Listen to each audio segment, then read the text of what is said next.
안녕하세요. 경제뉴스 들려주는 남자입니다. 오늘 8월 6일 아침 뉴스 시작하겠습니다.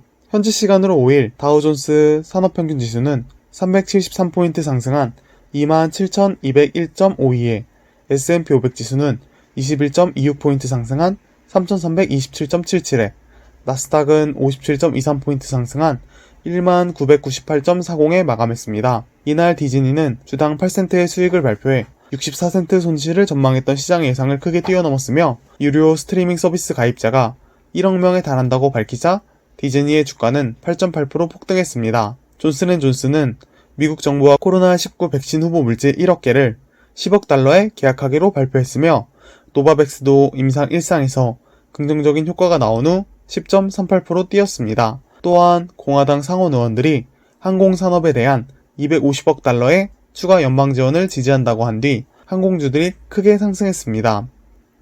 오늘자 금은 전날보다 온스당 1.4% 상승한 2049.30에 WTI 원유는 배럴당 1.2% 상승한 42.19달러에 브렌트유는 배럴당 2.03% 상승한 45.33에 거래되었습니다. 5일 코스피는 31.89포인트 상승한 2311.86으로 마감했으며 개인이 4,298억 원 순매수했고 기관과 외국인이 각각 3,639억 원, 456억 원을 순매도했습니다. 코스피 시가총액 상위 10개 종목 가운데 삼성 SDI, 삼성 바이오로직스, LG화학, 셀트리온, 현대차, 네이버, 카카오 등은 상승했고 SK하이닉스, 삼성전자 우는 하락했습니다.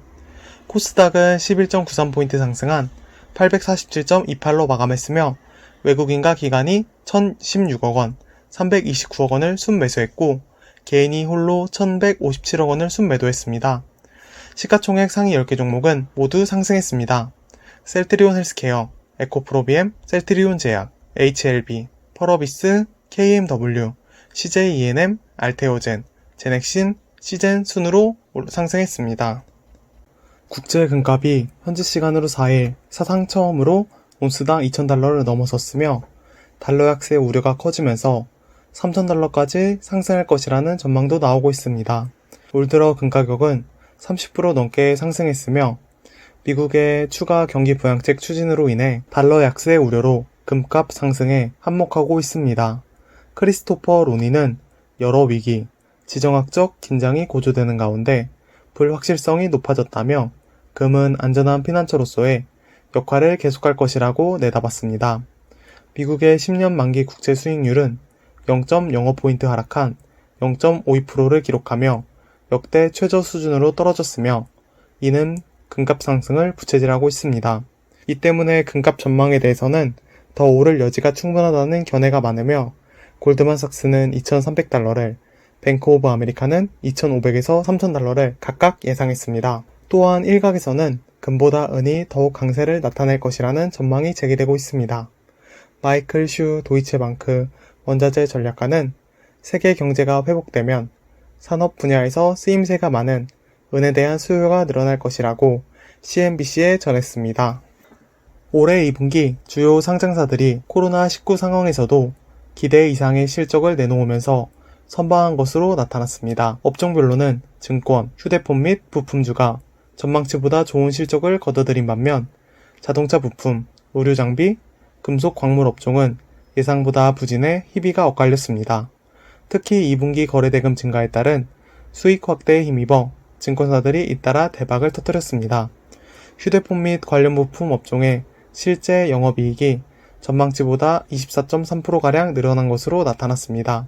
자동차 업종은 전년 대비 영업이익이 58%가량 줄었지만 시장 전망치보다는 86%가량 높게 나온 것으로 나타났으며 자동차 부품주와 금속 광물 관련 업종은 2분기 실적이 전망치보다 크게 밑돈 것으로 나타났습니다. 2분기 상장사 실적이 기대보다 양호하게 나오며 코스피가 연이틀 연중 최고치를 기록한 데에 대해 은 위원장은 성공적인 방역 조치와 과감한 정책 대응으로 인해 올해 글로벌 주요국에 비해 양호한 성장세가 기대된다고 덧붙였습니다. 5일 카카오뱅크는 올 상반기 총 453억 원의 순이익을 올렸으며 이는 지난해 상반기 순이익 4.7배가 넘습니다. 이자 이익과 비이자 이익 모두 크게 늘었으며 지난 6월 말 기준 카카오뱅크의 대출 잔액은 17조 6,800억 원으로 지난해 말과 비교해 2조 8천억 원에 증가했으며 상반기 개인 신용대출 잔액은 13% 상승한 14조 1천억 원을 기록했으며 중금리 대출 시장에서도 실적이 좋았습니다. 비이자 부문 순손실액은 38억 원으로 지난해 같은 기간 262억 원에 비해 크게 줄었으며 이용자 수는 6월 말 기준 1,173만 명으로 지난해 말과 비교해 100만 명 이상 늘었습니다. 계좌를 새로 개설한 소비자는 6월 말 기준 1,254만 명으로 지난해 말과 비교해 120만 명 증가했습니다. 카카오뱅크는 예정대로 올해 하반기부터 기업 공개를 위한 실무적인 준비에 나선다는 계획이며 하반기에는 출범 이후 처음으로 금융감독원으로부터 위기 상황이 닥쳤을 때 건전성을 제대로 유지할 수 있는지 등을 검사를 받습니다. 카카오뱅크 관계자는 모바일 앱만으로도 완결되는 금융 서비스를 통해 금융 소비자들의 편익을 확대할 것이라고 말했습니다. 5일 코웨이는 올해 2분기 영업이익이 전년 대비 22.4% 증가한 1,692억 원을 달성했으며 매출은 6.6% 증가한 8,055억 원, 당기순이익은 16.7% 증가한 1,189억 원을 기록했습니다. 상반기 매출액은 전년 동기 대비 7.5% 증가한 1조 5,744억 원, 영업이익은 12.7% 증가한 3,080억 원입니다. 국내에서는 2분기에 정수기, 벽걸이 공기청정기 등 혁신 기술이 탑재된 제품을 잇따라 출시하면서 시장에서 좋은 반응을 얻었습니다. 또한 해외 사업 매출액은 주요 해외 법인의 선정과 해외 거래선 다각화 노력 등에 힘입어 전년 동기 대비 25% 증가한 2,255억 원을 기록했으며 특히 말레이시아는 전년 동기 대비 32% 증가한 총 152만 계정을 돌파하며 매출액 1,559억 원으로 집계됐습니다. 지난 1일 론칭한 매트리스 맞춤 케어 렌탈 서비스가 지속적인 성장세를 유지했다고 전했으며 미국 시장에서는 비대 판매가 확대되면서 전년 동기 대비 35% 상승한 매출액 321억 원을 기록했습니다. 이해선 코웨이 대표이사는 올해 2분기에는 코로나19로 인한 우려에도 견조한 실적 성장세를 유지했으며 기존 사업의 경쟁력 강화와 지속적인 신성장 동력 발굴 노력 등을 통해 지속 성장해 나갈 수 있도록 최선을 다하겠다고 말했습니다. 포스코 케미칼은 5일 이사회를 열고 2,895억 원을 투자해 양극재 광양 공장에 연산 3만 톤 규모의 NCMA 양극재 생산 라인을 증설하기로 의결했습니다. 이는 양극재 광양 공장의 3단계 확장을 위한 것으로 오는 9월 공사를 시작해 2022년 가동을 목표로 하며 증설이 완료되면 포스코 케미칼은 양극재 생산 능력을 기존 연산 4만 톤을 포함해 7만 톤으로 확대하게 됩니다. 양극재 7만 톤은 60kW급 전기차 배터리 84만여 대에 사용될 수 있는 양입니다. 이번 투자는 글로벌 전기차 시장이 급성장하는 가운데 전기차 고성능화에 따른 차세대 배터리 소재 투자로 시장 기회를 선점하기 위해서이며 특히 3세대 전기차 배터리에 활용될 NCMA 양극재가 양산될 예정이며 양극재는 전기차 주행거리를 늘리기 위해 꼭 필요한 대용량 배터리의 구현이 가능하면서도 안전성과 출력을 높이고 가격은 낮출 수 있는 소재입니다.